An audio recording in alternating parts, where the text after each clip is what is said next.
There's one universal language, and that's the language of music. And no matter where you come from, where you live, or what language you speak, the language of music has at one time or another gotten to you and touched your heart and soul. The show, Inside the Song, we're going to go inside the song, meet the writers, learn what the songs came from, what inspired the songs, see how the writers live, and visit with the writers to hear their stories. So come along with me as we go inside the song. Our special guest is singer-songwriter Colleen Lloy. All right, so tell me about the songs that we're going to hear today. Well, the first one is going to be called Someone Like Me. And basically I wrote that with Brianna de Alba. And it's a song actually probably more about my life because she was probably too young to even have experienced but she's such a gifted writer because she transported herself into my life. But it's just about regrets on the other person, not on me. Realizing that I am someone special, and even though I didn't feel like it for a long time, and that person in my life is not going to find anyone else like me. So it's a very empowering song. And I do have another song that is not military related, which is $1 Million View. Mm-hmm. And that song, it's kind of funny. It's a guy I dated that... Oh, I thought it was about your ex. Oh, no. That man doesn't get every glory song. And there's 2 exes, by the way. Oh, okay. This was the guy that I was dating that literally everything in the song came out of his mouth, just about. He was like, I'm just trying to... And no names, because I know these people, no one will ever want to date me ever again. It's true, they end up in a song. But he was like, I'm looking in the mirror, I'm just trying to figure out the man I am. And I'm like, blah, blah. Victim, no. And he's staring at his $1 million view because I had a $1 million view in a certain town that you could get a $1 million view. Uh-huh. And was this in California? No, it was here. Oh, okay. And at the ex's house, that he still owned, and he was trying to fix. And I was like, oh my Lord, I've got to write this song because I'm just so tired of victim mentality. I'm a totally different person right now than I ever was when I was married, and I'm so grateful. I mean, I think I was amazing before, but now I'm even better. but Brianna also wrote that with me, and we just kind of just took it home. It was like, okay, here's the $1 million view. It's, the poor pitiful me, like, just tell us about the veteran song. Well, the veteran song, the fact of the matter is my son was in Afghanistan, and he called me on the phone, and a soldier had just passed, and he had to give a note to the wife. And so he had said, Mom, there's a note burning a hole in my pocket.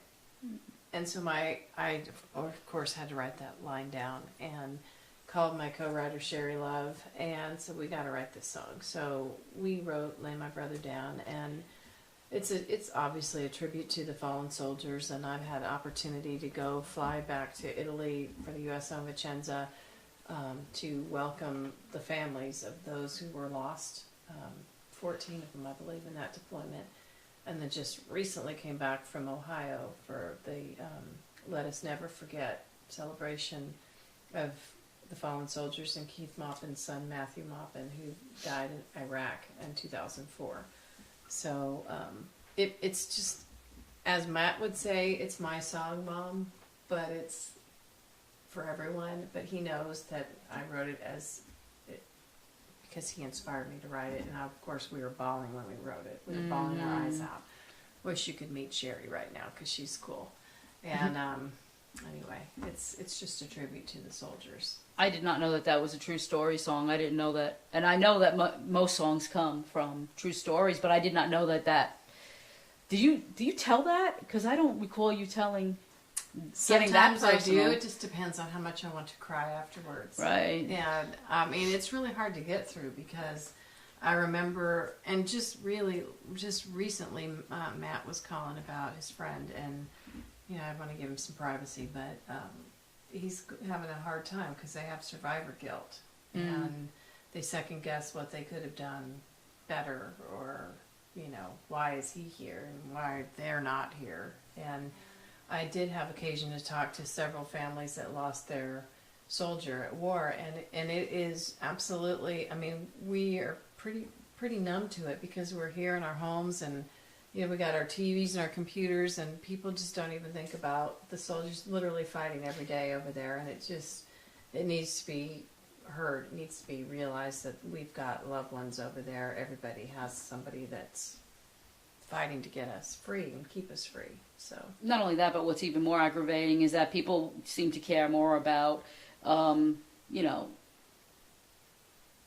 news talks about all of this violence, and right now we're hearing a lot about police officers, and abusing whoever, and we're not hearing about every single day how many soldiers die, and we're not hearing about how they come back, and when they have like 30 days to assimilate back into, and when they can't handle that, and the suicide rate of soldiers, it makes you wonder. I don't understand what goes on. I don't understand why the media thinks that all these other things are so much more important. Yeah, it's really frightening, and that's pretty much why I do what I do.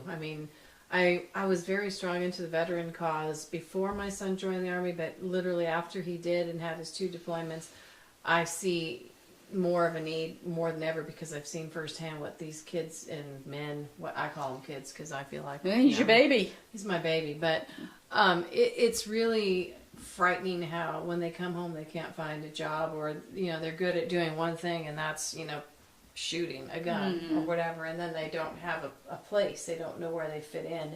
And so I go out of my way to go do Operation Stand Down, Operation Homefront, anything, suicide prevention, anything related to helping the veterans, because it's deplorable to me that they go without anything. They should not go without one thing. I would rather go without. They can't even get medical attention. Right. I would go without if they would let me, so that some veteran could get what I'm getting. And I try not to be on a soapbox, but sometimes you have to be on a soapbox when you have a microphone in front of your face. And since I have a big mouth, I think sometimes I go. And somebody has to stand up for them. And I do. And from the bottom of my heart, I quit my job in 2013 to welcome the soldiers back when I couldn't take a leave of absence from my law firm. And, I put my mouth on the, money where the mouth is kind of thing. I was like, oh, okay, I got to go. It's, there's things that are important, and then there are things that are ancillary. Do I have a Wi-Fi? I was complaining this morning I didn't have a Wi-Fi connection. So I'm guilty. It's like, what's wrong with the internet? I can't get on the internet. But here, I know right now there's a soldier in Afghanistan in a foxhole, whatever they call them. I don't know what they call them. Hiding from our live fire. So that kind of ticks me off. Anyway. Shit. And there is the famous Styx guitar over there, huh? You recognize that? Yeah. Yeah. Of course I And do. this is the guitar that the guy made for me who heard me at the Doubletree. And made it free. He just gave it to you. Yeah, I'm kind of endorsing his product too, and that's the Voyager guitar endorsement right there behind me. On a serious note, my sister gave me this bracelet. She had cervical cancer. And so I wear this in honor of her. She fought it and conquered it for 12 years. Wow. So, they didn't think she would have that long. So, and we can talk about the bird that visits you on a daily basis. They'll put me in a psych ward, but the gingers in the room behind you were my brother. We should try to. Can you pan that? Can you pan that with a camera so that people can see that ginger? Because that's I really smuggled cool. that ginger in Hawaii. My brother who passed was my birthday present. He was 7 years old. I was 7 years old When he was born. when he was born. Aww. And we were born on the same day, obviously. But yeah, he passed. When he passed, it literally took half my life, I felt, and because we had like a twin relationship. And that ginger in that room right there, I smuggled a tiny piece on underneath my bra in Maui before they had the 3D cameras. Mm-hmm. And you're not supposed to take agriculture. And yes, I'm admitting that I took it out. And that is what 6 feet of ginger, and it just bloomed when it moved in here. So it's really happy. But yeah, That's amazing. I've got a gecko and a dragonfly tattoo on my back for my brother. It's constant reminder. So anything you see of me will have a gecko, because Jim had a little gecko climbing over his shoulder watching TV. So you kind of incorporate the little gecko, and then the dragonfly. I kept seeing a dragonfly come flying by, and I was like, well, maybe that's Jim and the dragonfly.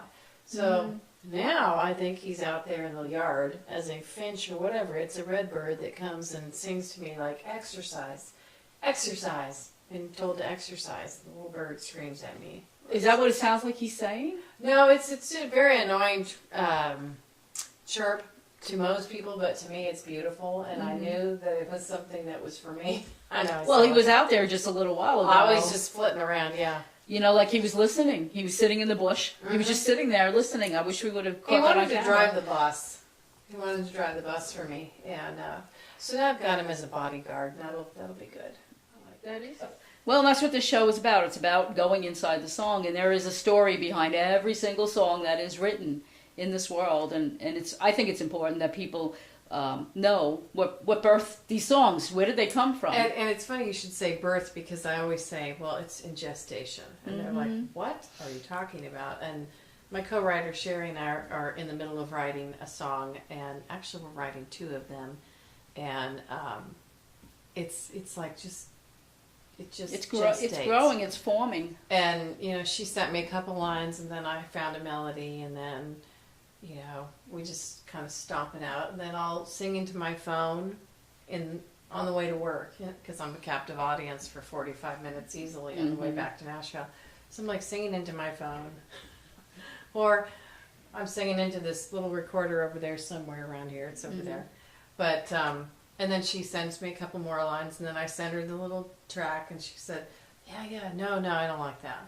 Or yeah. So people write, you write, everybody of whatever. And yeah, we could use toilet paper, napkins, I don't care. I've got 700 notebooks in my house that I'm sure probably should be burned, but they've got little song ideas. They've got song bits. They've got bits. Yeah, they've got song bite bits. Yeah. That I find like... Bits of songs. Why didn't I finish that? I've got one right now that I'm writing for my uncle, he was in a coma. He's passed, but I couldn't finish the song. At the time. I can't. Without, blurting out the title, so someone else writes it, I'll just say that it's forthcoming. Well, not only that, but when things are so close at the time that they're happening, sometimes it's impossible to write a song about it. And, yeah. I have to remove myself from a lot of things. Just like when we're singing that other song, the song that really has a lot of emotion. And pretty much I'm a singer that just sings from my heart. So if I don't make you feel what I felt when I wrote it, then I haven't done my job. So. LECOR Transcription, your home for all your transcription and transfer need. We can transfer reel-to-reel tape in stereo or 8-track, DAT digital audio tapes, analog cassettes both stereo and 4-track, mini disc digital audio, digital compact cassettes, 33 1/3 RPM albums, and 45 RPM records. In addition, we can do voiceover work, video transfers, microcassettes, and just about anything else you might need.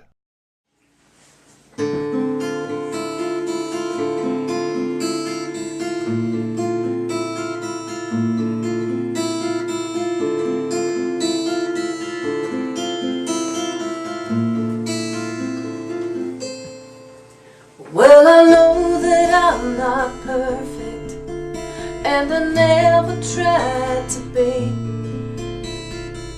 All I've ever wanted was for you to see. Well, I ride around in circles, gave you everything I had, but your heart was never in it. You wouldn't love me back, and I see it was never really me at all. But when you finally realize it, I'll be gone. you can look, but babe, you'll never find someone to hold you close at night.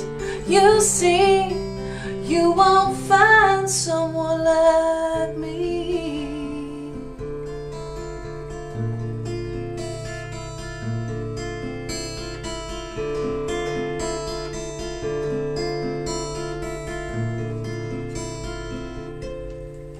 Well, you had to tear me down, make me feel so insecure. Let me tell you, baby, you weren't worth the hurt. And I see it was never really me at all. But when you finally realize it, I'll be gone. You can look, but babe, you'll never find someone to hold you close at night. You see, you won't find someone like me.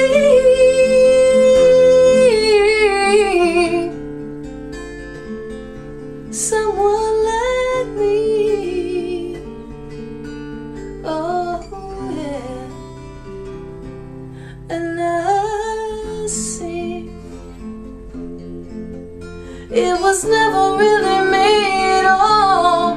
But when you finally realize it, baby, I'll be gone. You can look, but babe, you'll never find someone to hold you close at night. You'll see, you won't find someone like me.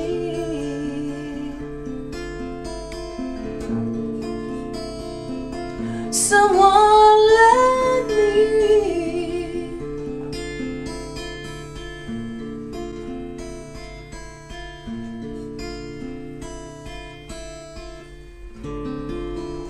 Beautiful.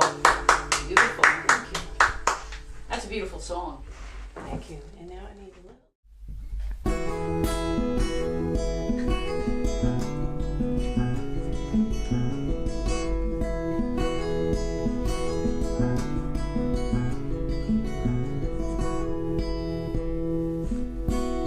Staring off your back porch, watching you laugh pass you by.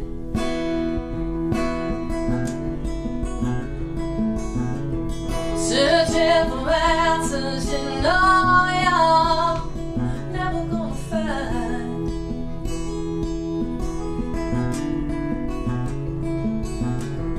I know you lived here once, but you left this place before.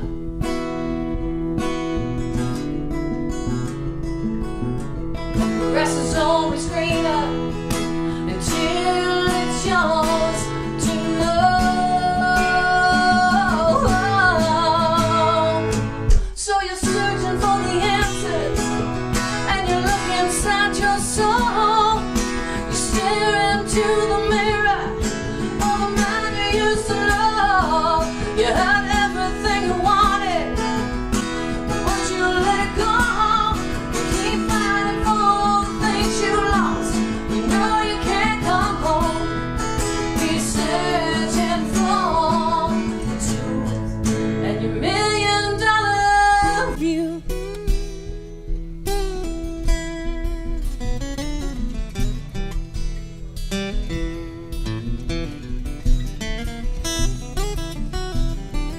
You have your reasons, so you drink until you're numb.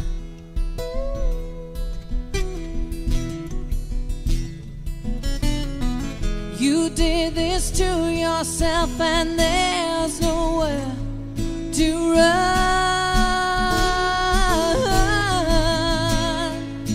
So you're searching for the answers, and you look inside your soul.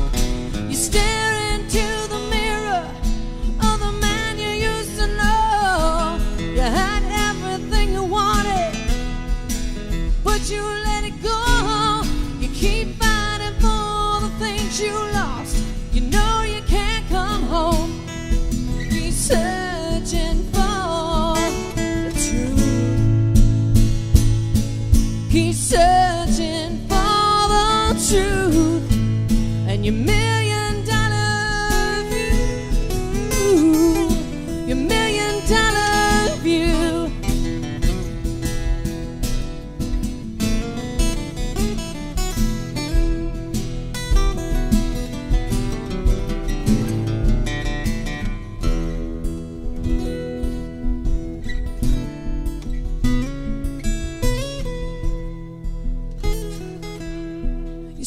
searching for the answers.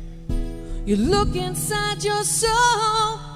You stare into the mirror of the man you used to know. You had everything you wanted, but you let it go.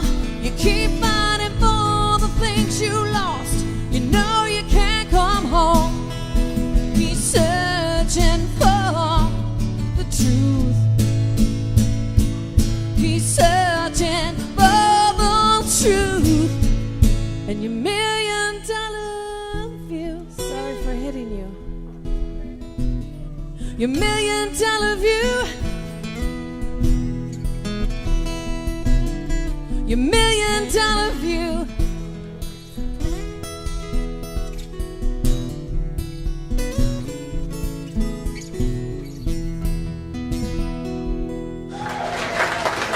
Great song, Colleen and Lloy. Good to see you.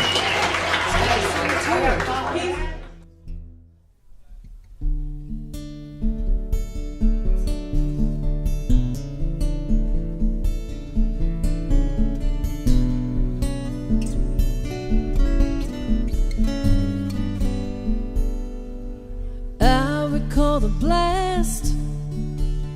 It happened way too fast. There was nothing I could do but listen to his last request. He said, I have this note. I wrote it long ago. Please give it to my wife and tell her that I love her so. Lay my brother down, gently go to sleep. I see my teardrop hit the ground, and one promise I must keep. Lay my brother down.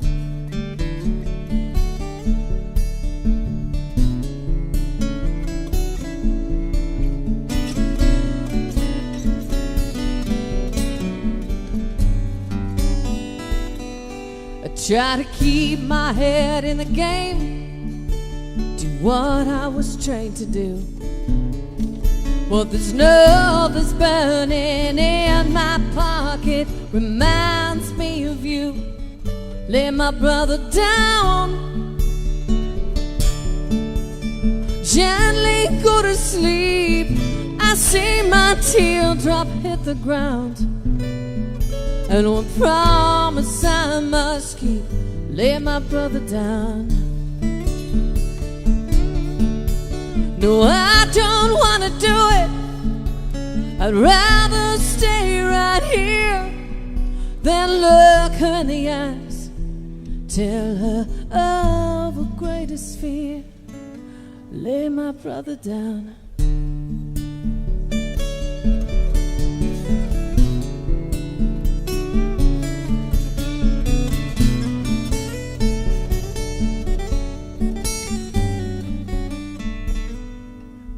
Standing at a door, I'm frozen with fear. Your note is in my pocket. My God, I wish you were here. Lay my brother down. It's time for you to sleep. I'm trusting him to you, Lord. One more soul for you to keep. Lay my brother down. It's time for you to sleep. I'm trusting him to you, Lord. One more soul for you to keep. Lay my brother down.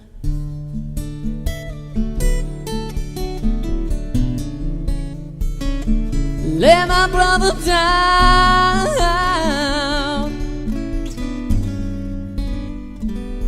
Lay my brother down. Colleen Lloy, give her a hand, folks. Thank you very much. Mercy, mercy. Watch out for Colleen Lloy on inside the song.